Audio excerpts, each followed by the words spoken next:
창세기 43장. 그 땅에 기근이 더욱 심해갔다. 그들이 이집트에서 가지고 온 곡식이 다 떨어졌을 때 아버지가 아들들에게 말하였다. 다시 가서 먹거리를 조금 더 사오느라. 유다가 아버지에게 말하였다.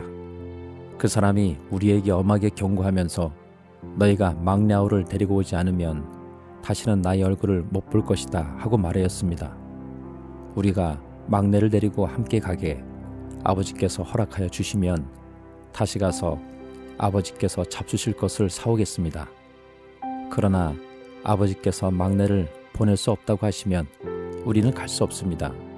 그분이 우리에게 말하기를 너희가 막내 아우를 데리고 오지 않으면 다시는 나의 얼굴을 못 볼 것이다 하였기 때문입니다. 이스라엘이 자식들을 탓하였다. 어찌하려고 너희는 아우가 있다는 말을 그 사람에게 해서 나를 이렇게도 괴롭히느냐. 그들이 대답하였다. 그 사람은 우리와 우리 가족에 관하여서 낱낱이 캐물었습니다. 너희 아버지가 살아계시냐 하고 묻기도 하고 또 다른 형제가 더 있느냐 하고 묻기도 하였습니다. 우리는 그저 그가 묻는 대로 대답하였을 뿐입니다. 그가 우리의 아우를 그리로 데리고 오라고 말할 것이라고는 상상도 하지 못하였습니다. 유다가 아버지 이스라엘에게 말하였다. 제가 막내를 데리고 가게 해주십시오. 그러면 우리가 곧 떠나겠습니다. 그렇게 하여야 우리도 아버지도 우리 어린 것들도 죽지 않고 살 수 있을 것입니다. 제가 그 아이의 안전을 책임지겠습니다. 아버지께서는 그 아이에 대해서는 제게 책임을 물어주십시오. 제가 그 아이를 아버지께로 다시 데리고 와서 아버지 앞에 세우지 못한다면 그 죄를 제가 평생 달게 받겠습니다. 우리가 이렇게 머뭇거리고 있지 않았으면 벌써 2번도 더 다녀왔을 것입니다. 아버지 이스라엘이 아들들에게 말하였다. 꼭 그렇게 해야만 한다면 이렇게 하도록 하여라. 이 땅에서 나는 것 가운데 가장 좋은 토산물을 너희 그릇에 담아 가지고 가서 그 사람에게 선물로 드리도록 하여라. 유향과 꿀을 얼마쯤 담고 향품과 몰약과 유향나무 열매와 감복숭아를 담아라. 돈도 2배를 가지고 가거라. 너희 자루 아귀에 담겨 돌아온 돈은 되돌려 주어야 한다. 아마도 그것은 실수였을 것이다. 너희 아우를 데리고 어서 그 사람에게로 가거라. 너희들이 그 사람 앞에 설 때에 전능하신 하나님이 그 사람을 감동시키셔서 너희에게 자비를 베풀게 해주시기를 빌 뿐이다. 그가 거기에 남아있는 아이와 베냐민도 너희와 함께 돌려보내준다면 더 바랄 것이 없겠다. 자식들을 잃게 되면 잃는 것이지 난들 어떻게 하겠느냐. 사람들은 선물을 꾸리고 돈도 갑절을 지니고 베냐민을 데리고 급히 이집트로 가서 요셉 앞에 섰다. 요셉은 베냐민이 그들과 함께 온 것을 보고서 자기 집 관리인에게 말하였다. 이 사람들을 집으로 데리고 가시오. 짐승을 잡고 밥상도 준비하시오. 이 사람들은 나와 함께 점심을 먹을 것이오. 요셉이 말한 대로 관리인이 그 사람들을 요셉의 집으로 안내하였다. 그 사람들은 요셉의 집으로 안내를 받아 들어가면서 겁이 났다. 그들은 지난번에 여기에 왔을 적에 우리가 낸 돈이 알지도 못하는 사이에 우리의 자루 속에 담겨서 되돌아왔는데 그 돈 때문에 우리가 이리로 끌려온다. 그 일로 그가 우리에게 달려들어서 우리의 나귀를 빼앗고 우리를 노예로 삼으려는 것이 틀림없다 하고 걱정하였다. 그래서 그들은 요셉의 집 문 앞에 이르렀을 때 요셉의 집 관리인에게 가서 물었다. 우리는 지난번에 여기에서 곡식을 사간 일이 있습니다. 하룻밤 묵어갈 곳에 이르러서 자루를 풀다가 우리가 치는 돈이 X 그대로 우리 각자의 자루 아귀 안에 고스란히 들어있는 것을 보았습니다. 그래서 우리가 그것을 다시 가지고 왔습니다. 또 우리는 곡식을 살 돈도 따로 더 가지고 왔습니다. 우리는 누가 그 돈을 우리 자루 속에 넣었는지 모릅니다. 그 관리인이 말하였다. 그동안 별거 없으셨습니까? 걱정하지 마십시오. 댁들을 돌보시는 하나님, 댁들의 조상을 돌보신 그 하나님이 그 자루에 보물을 넣어 주신 것입니다. 나는 댁들이 낸 돈을 받았습니다. 이렇게 말하면서 관리인은 시므온을 그들에게로 데리고 왔다. 관리인은 그 사람들을 요셉의 집 안으로 안내하고서 발 씻을 물도 주고 그들이 끌고 온 나귀에게도 먹이를 주었다. 그들은 거기에서 점심을 먹게 된다는 말을 들었으므로 정오에 올 요셉을 기다리면서 장만해 온 선물을 정돈하고 있었다. 요셉이 집으로 오니 그들은 집 안으로 가지고 들어온 선물을 요셉 앞에 내놓고 땅에 엎드려 절을 하였다. 요셉은 그들의 안부를 묻고 난 다음에 전에 그대들이 나에게 말한 그 연세 많으신 아버지도 안녕하시오. 그분이 아직도 살아계시오. 하고 물었다. 그들은 총리어른의 종인 소인들의 아버지는 지금도 살아있고 평안합니다. 하고 대답하면서 몸을 굽혀서 절을 하였다. 요셉이 들러보다가 자기의 친어머니의 아들, 친동생 베냐민을 보면서 이 아이가 지난번에 그대들이 나에게 말한 바로 그 막내 아우요. 하고 물었다. 그러면서 그는 귀엽구나. 하나님이 너에게 복 주시기를 빈다. 하고 말하였다. 요셉은 자기 친동생을 보다가 마구 치밀어 오르는 형제의 정을 누리지 못하여 급히 울 곳을 찾아 자기의 방으로 들어가서 한참 동안 울고 얼굴을 씻고 도로 나와서 그 정을 누르면서 밥상을 차리라고 명령하였다. 밥상을 차리는 사람들은 요셉에게 상을 따로 차려서 올리고 그의 형제들에게도 따로 차리고 요셉의 집에서 먹고 사는 이집트 사람들에게도 따로 차렸다. 이집트 사람들은 히브리 사람들과 같은 상에서 먹으면 부정을 탄다고 생각하기 때문에 상을 같이 차리지 않은 것이다. 요셉의 형제들은 안내를 받아가며 요셉 앞에 앉았는데 앉고 보니 맏아들로부터 막내 아들에 이르기까지 나의 순서를 따라서 앉게 되었다. 그 사람들은 어리둥절하면서 서로 쳐다보았다. 각 사람이 먹을 것은 요셉의 상에서 날라다 주었는데 베냐민에게는 다른 사람보다 5몫이나 더 주었다. 그들은 요셉과 함께 취하도록 마셨다. 마가복음 13장. 예수께서 성전을 떠나가실 때 제자들 가운데서 한 사람이 예수께 말하였다. 선생님 보십시오. 얼마나 굉장한 돌입니까? 얼마나 굉장한 건물들입니까? 예수께서 그에게 말씀하셨다. 너는 이 큰 건물들을 보고 있느냐? 여기에 돌 하나도 돌 위에 남지 않고 다 무너질 것이다. 예수께서 올리브산에서 성전을 마주보고 앉아 계실 때 베드로와 야고보와 요한과 안드레가 따로 예수께 물었다. 우리에게 말씀해 주십시오. 이런 일이 언제 일어나겠습니까? 또 이런 일들이 이루어지려고 할 때에는 무슨 징조가 있겠습니까? 예수께서 그들에게 말씀하셨다. 누구에게도 속지 않도록 조심하여라. 많은 사람이 내 이름으로 와서는 내가 그리스도다 하면서 많은 사람을 속일 것이다. 또 너희는 여기저기에서 전쟁이 일어난 소식과 전쟁이 일어날 것이라는 소문을 듣게 되어도 놀라지 말아라. 이런 일이 반드시 일어나야 한다. 그러나 아직 끝은 아니다. 민족과 민족이 맞서 일어나고 나라와 나라가 맞서 일어날 것이며 지진이 곳곳에서 일어나고 기근이 들 것이다. 이런 일들은 진통의 시작이다. 너희는 스스로 조심하여라. 사람들이 너희를 법정에 넘겨줄 것이며 너희가 회당에서 매를 맞을 것이다. 또 너희는 나 때문에 총독들과 임금들 앞에 서게 되고 그들에게 증언할 것이다. 먼저 복음이 모든 민족에게 전파되어야 한다. 사람들이 너희를 끌고 가서 넘겨줄 때 너희는 무슨 말을 할까 하고 미리 걱정하지 말아라. 무엇이든지 그 시각에 말할 것을 너희에게 지시하여 주시는 대로 말하여라. 말하는 이는 너희가 아니라 성령이시다. 형제가 형제를 죽음에 넘겨주고 아버지가 자식을 또한 그렇게 하고 자식이 부모를 거슬러 일어나서 부모를 죽일 것이다. 너희는 내 이름 때문에 모든 사람에게서 미움을 받을 것이다. 그러나 끝까지 견디는 사람은 구원을 받을 것이다. 황폐하게 하는 가증스러운 물건이 서지 못할 곳에 선 것을 보거든 읽는 사람은 깨달아라. 그때에는 유대에 있는 사람들은 산으로 도망하여라. 지붕 위에 있는 사람은 내려오지도 말고 제 집 안에서 무엇을 꺼내려고 들어가지도 말아라.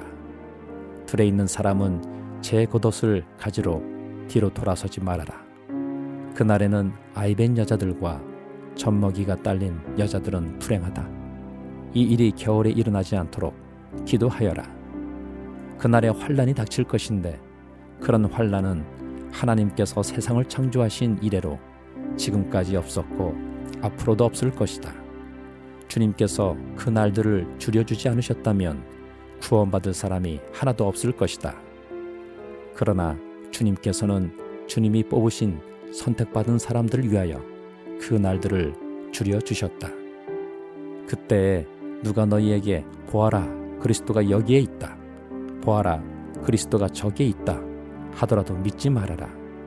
거짓 그리스도들과 거짓 예언자들이 일어나 표징들과 기적들을 행하여 보여서 할 수만 있으면 선택받은 사람들을 홀리려 할 것이다. 그러므로 너희는 조심하여라. 내가 이 모든 일을 너희에게 미리 말하여 둔다. 그러나 그 환난이 지난 뒤에 그날에는 해가 어두워지고 달이 빛을 내지 않고 별들이 하늘에서 떨어지고 하늘의 세력들이 흔들릴 것이다. 그때 사람들이 인자가 큰 권능과 영광에 쌓여 구름을 타고 오는 것을 볼 것이다. 그때 그는 천사들을 보내어 땅끝에서 하늘 끝까지 사방에서 선택된 사람들을 모을 것이다. 무화과 나무에서 비유를 배워라. 그 가지가 연해지고 잎이 돋으면 너희는 여름이 가까이 온 줄을 안다. 이와 같이 너희도 이런 일들이 일어나는 것을 보거든 인자가 문 앞에 가까이 온 줄을 알아라. 내가 진정으로 너희에게 말한다. 이 세대가 끝나기 전에 이 모든 일이 다 일어날 것이다. 하늘과 땅은 없어질지라도 나의 말은 절대로 없어지지 않을 것이다. 그러나 그날과 그때는 아무도 모른다. 하늘의 천사들도 모르고 아들도 모르고 오직 아버지만 아신다. 조심하고 깨어 있어라. 그때가 언제인지를 너희가 모르기 때문이다. 사정은 여행하는 어떤 사람의 경우와 같은데 그가 집을 떠날 때에 자기 종들에게 고난을 주어서 각 사람에게 할 일을 맡기고 문지기에게는 깨어 있으라고 명령한다. 그러므로 깨어 있어라. 집주인이 언제 올는지 저녁녘일지 한밤중일지 닭이 울 무렵일지 이른 아침녘일지 너희가 알지 못하기 때문이다. 주인이 갑자기 와서 너희가 잠자고 있는 것을 보게 되는 일이 없도록 하여라. 내가 너희에게 하는 말은 모든 사람에게 하는 말이다. 깨어 있어라. 욥기 9장. 욥이 대답하였다. 그것이 사실이라는 것은 나도 잘 알고 있다. 그러나 사람이 어떻게 하나님 앞에서 위롭다고 주장할 수 있겠느냐? 사람이 하나님과 논쟁을 한다고 해도 그분이 1000마디 말씀에 한마디도 대답하지 못할 것이다. 하나님이 전지전능하시니 그를 거역하고 온전할 사람이 있겠느냐? 아무도 모르는 사이에 산을 옮기시며 진노하셔서 산을 뒤집어 엎기도 하신다. 지진을 일으키셔 땅을 그 밑부리에서 흔드시고 땅을 받치고 있는 기둥들을 흔드신다. 해에게 명령하시어 뜨지 못하게도 하시며 별들을 가두시어 빛을 내지 못하게도 하신다. 어느 누구에게 도움을 받지도 않고 하늘을 펼치시며 바다 괴물의 등을 짓밟으신다.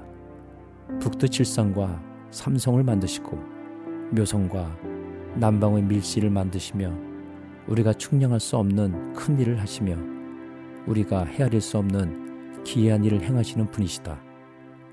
하나님이 내 곁을 지나가신다 해도 볼 수 없으며 내 앞에서 걸으신다 해도 알 수 없다. 그가 가져가신다면 누가 도로 찾을 수 있으며 누가 감히 그에게 왜 그러시냐고 할 수 있겠느냐?